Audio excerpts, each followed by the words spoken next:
Mike Moore Media. I'm checking in with our friend Debbie Moose in Raleigh, freelance writer, cookbook author, and she's on the line now, our monthly get-together. Hey, Debbie. Hi, how are you? Hey, was that your kitty cat I heard? Yeah, it wasn't my smoke alarm. It was the cat. My husband's taking her to the vet for a checkup. So sorry about that. So she's not real happy, probably. No, it's not her thing. Well, I hope she has a good checkup. Yeah. Oh, okay. she'll be fine. I think they're on their way out now. Sorry about that. Okay. No, I was kind of listening in my headset before we started, and I thought, is there a cat at my studio door? I don't think so. No, it's you. No, it's over here. Well, it's always good to have you on the podcast. So today, what are we celebrating today? Well, you know it is 3.14. 3.14, yes. Which is Pi, P-I. Mm-hmm. So that makes it Pi Day. It certainly does, yeah. The math geeks and lovers of delicious pastry out there. Mm-hmm. And that would be, I'm not a math geek. My weakest subject in school still is. But I do love tasty things like pies. So I'm good there. Well, the people, whoever does those things that designate, like National Cornmeal Day, whatever, they have Pie Day on a whole different month. But this actually makes sense, and it makes geeky folks happy. Actually, my husband's an IT geek, and years ago I actually found a pie pan that had the symbol for pie printed on the bottom and the numbers all around the rim, and I got that for him. Of course you did. That's perfect. So I have a pie pan. Oh, that is great. Wow, that was a good buy. Now, you told me you just had some good pie. Yes, good pie. One of our favorite places to eat in the area, and they have cherry pie. It's a kind of a seasonal thing with them. In addition to their regular apple, it's always there. And it's kind of a toss-up with me between apple and cherry. This time of the year, cherry is where I go. So you just had a slice of cherry pie yesterday. It's delicious. Now, did you a la mode it or just plain pie? Well, actually, I didn't yesterday because I was kind of full with the meal. But I did I was at the same place last week, and I did have ice cream on that. Yeah. So yeah, you gotta do that. Well, pie can be as simple or as complicated as you want to make it. The whole point of pie, I think, is that you can just throw it together, like fruit pies in the summer, but a pie that you can always make, that you're almost always going to have the ingredients around, is a chess pie. Chess you probably pie. had a chess pie. Okay, sure. It's basically, sugar, eggs, butter, lemon juice, and a pie crust. It's the kind of thing you would have around, and a lot of people have speculated, why is it called chess pie? And no one really knows, but a couple of theories are that because it is so simple, and it's things that a good cook, or someone back in the, centuries ago cooking would have on hand, put it down for a weekday dessert, and somebody might say, oh, this is really good. What is it? Oh, it's just pie. It's just pie, and it's morphed into chess pie. Some people think that. Okay. Some people think that it goes back to the old pie chests or pie safes. You've probably seen those. Oh, sure. Yeah, I used to have one of those. Sure. Yeah, my mother had one. They were wooden, and they had tin insets, usually with holes poked in them for ventilation. Right. And you would store baked goods, pie, and that kind of thing in there. So it may be a reference to that. No one really knows. But it's good, no matter what you call it. That's right. We had dinner over at a friend's house the other day, and he invited us, and he said, don't bring anything, and you can't say that to me. Okay. So I had, things on hand, and I made a chocolate chess pie. Okay. And carried it over there, and he had made a lemon chess pie. So we had plenty of pie, but he had, doubled the lemon in his. I mean, it was lip-puckeringly tart.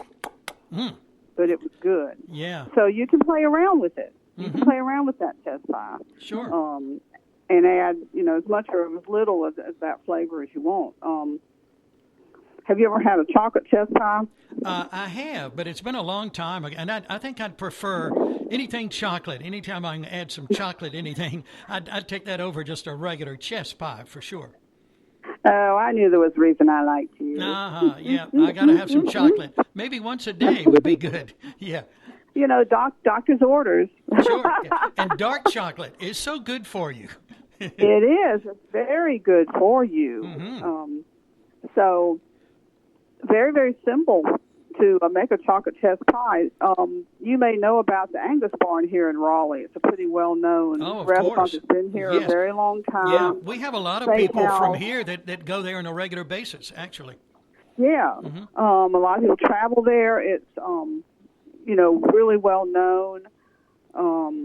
And they're well-known for their Angus Barn chocolate chess pie. Oh, great. Wow. And several years ago, a friend brought a pie over here, and we were all talking about how good it was. And she said, well, it's the Angus Barn recipe. She had what she purports to be the Angus Barn recipe. So she gave it to me, and it's basically a chocolate chess pie. It's nothing too complicated about it. It's the eggs, butter, sugar, with the addition of melted chocolate. Now, I've made it that way a few times, and I started looking at the chocolate. I said, because the chocolate's the main flavor in there, therefore the quality of the chocolate can make a difference in the flavor of the pie, right? Of course, sure. One time I didn't have enough. I think it calls for semi-sweet. Okay. I can't remember now. I think it calls for semi-sweet chocolate. I didn't have enough in the pantry, and my husband had some, like, dark chocolate, eating chocolate that he, chocolate bar, high-quality chocolate bar. He's picky about his chocolate that he eats. Yeah, me too. And I thought, well, why can't I put some of this in there? So I used that, cut back on the sugar, because the chocolate bar was a little bit sweet already, cut back on the sugar, and that was the best one I ever made. Really? Wow. So look at the quality of the chocolate that you're using. And you can always taste that when you get the batter made. Start with if you've gotten a chocolate that has more sugar in it, if you started with a chocolate that has more sugar in it, put maybe half of the sugar that the recipe calls for into the batter. Okay. And then taste it before you get ready to bake it. And if it's not sweet enough, you can always put some more sugar in there. Sure. It's that simple of a batter filling. So since then, I have played around with the chocolate. I've used maybe 2 different kinds of chocolate and things like that. So look at that. Whenever you're cooking something that's really simple like that, the quality of the ingredients matter. Oh, definitely. Because you don't have a lot that's going in there. Now you talked about his chocolate bar, perhaps. What kind of, there's so many different kinds and different percentages of that and everything else. So what should we look for there if we go that way? I like a high percentage. Okay. Cacao, like 80%. All right. Even 90%. But have a lot of cacao in it. Good dark chocolate. Okay. So, as far as baking chocolates that you buy to bake with, not to eat. I usually get the Ghirardelli brand. They're pretty good. There's others that are good. But the important thing if you're buying baking chocolate is to buy what the recipe calls for. Like if it says semi-sweet, buy semi-sweet. Now, if all you can find is unsweetened, you can still use that in a chocolate chess pie, but you're going to need to add more sugar. Right. Sure. Again, taste that filling. So you can adapt it, but it's easier if you buy the level that it calls for. Yeah. But it's such a simple pie. and the lemon chess pie too. They're both so simple. I wonder if I could make a chess pie. It sounds easy. I feel certain that you could for your lovely bride. Well, you're so confident. Okay. Well, I'll have to Now, having said that, if you have pie crust, people always go, "Oh, pie crust! I'm terrified of pie crust." I was about to ask you about that. Yeah. Yeah, there's fear of pie crust. Mm. Making a homemade crust is always going to taste better. Oh, sure. It's always going to taste better.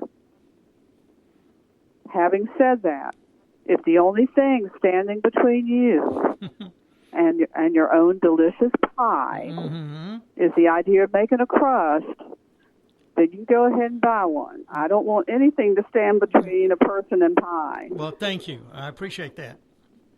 But, the refrigerated pie crusts are sometimes a little bit better than the frozen ones, a little better texture sometimes.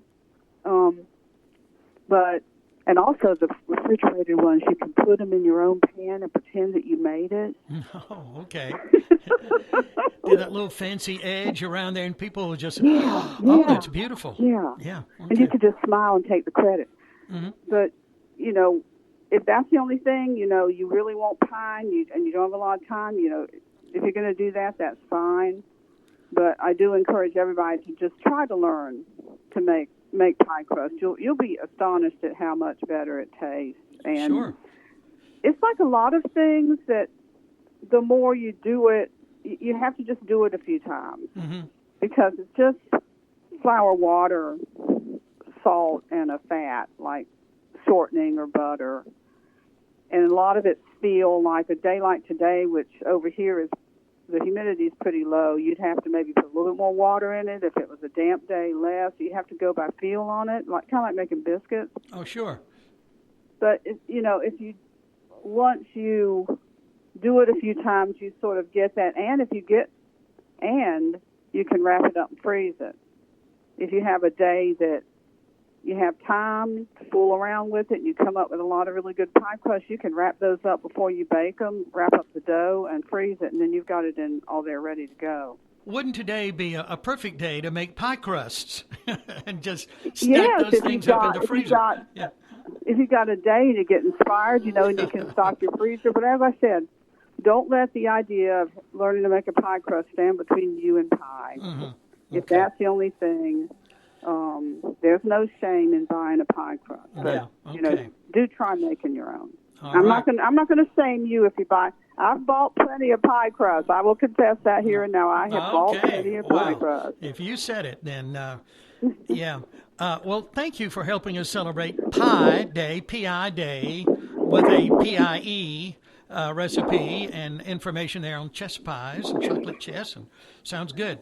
We're getting into, in the last minute we have in the program, we're getting into the season with all the fresh fruits and vegetables and all that. Yeah. Do you have, and we'll probably cover some of that next time, but do you have a favorite fresh fruit pie that you like?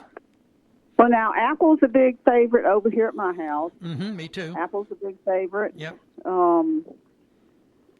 That's probably the favorite. I've eaten really good peach pies, and I like them a lot, but I haven't yet come up with one myself that I really like. I need to experiment with that some more. Mm-hmm. But I do like a peach pie. I just haven't gotten it the way I want it yet. Yeah, okay. That's something to perfect here with peach season coming along. Okay. Oh, I can't wait. Yeah, me either. Oh, my gosh. Well, it's always good to have you on the program. Thank you, Debbie. Well, it's so good to talk to you, and have a happy pie day and happy weekend, and we'll talk again. Let's do this next month. Let's do. Okay. And that will be after Easter? Mm-hmm. Will that be after Easter? Let's see. It will be, yes. Oh, okay. Yeah. Well, then everyone can go out and make pies for Easter. Yeah. Well, happy Easter then. Okay. Same to you. All right. Thanks, Debbie. Always a pleasure. Thank you. Bye. Bye-bye. That's our friend Debbie Moose in Raleigh, cookbook author. You can find out more about what she's up to on Facebook at Debbie Moose.